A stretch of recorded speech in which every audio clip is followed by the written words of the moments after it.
Alright guys, so ayan, dumating na ang aking in-order na brooder. Ayan, napakalaki pala nito at napakataas. Ayan. Tsaka umorder na rin ako ng isang pakaskasan. Gamit lang yung square pen para makag-umpisa na rin tayo mag-training ng manok. Siguro by March, pwede tayo makalaban ng paisa-isa. So balik tayo dito sa brooder natin na in-order. So ayan, napakalaki pala. Kasi ang 80 kahit 80 to 100 CCO. Yan, dyan natin lalagay. And then dito 150 kapag medyo lumalaki-laki na. Malaki nga to. Ayan, may pinto rin yan. Nuhugot lang yan kapag gusto natin palabasin sila dito. Ayan.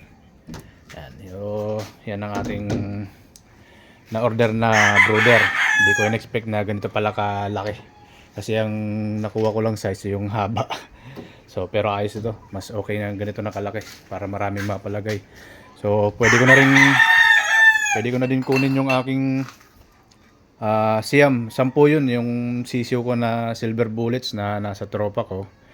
Pero na ano ng daga yung isa. So Siam na lang. So pwede ko nang kunin. May paglalagyan na ako. Yun, pakaskasan. Kasi dadami na rin ang ating itlog. May mga nakaano rin ako dito.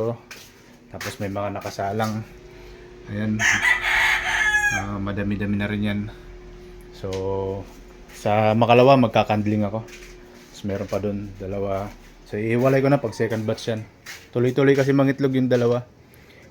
So yan ang ating mga manok. Itong ano yung Nilsims ang hinihintay ko mangitlog.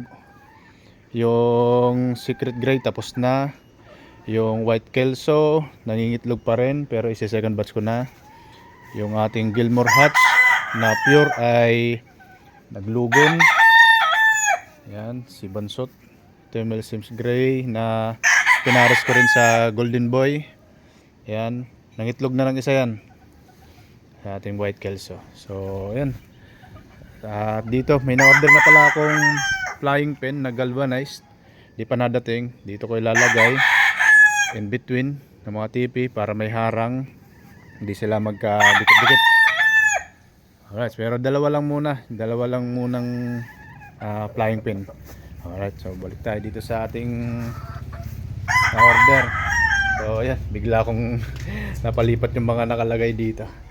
Ayan, napakalaki. O yan yung kotse ko. Ito yung brooder. So para makumpara yung size. Ang laki niya talaga. Hindi ko in-expect na ganito kalaki. Ayos, goods na goods.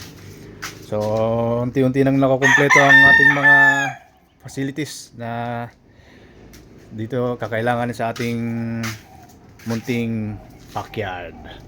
Alright, ayos. Utay-utay lang, makukumpleto rin to. Alright, bye.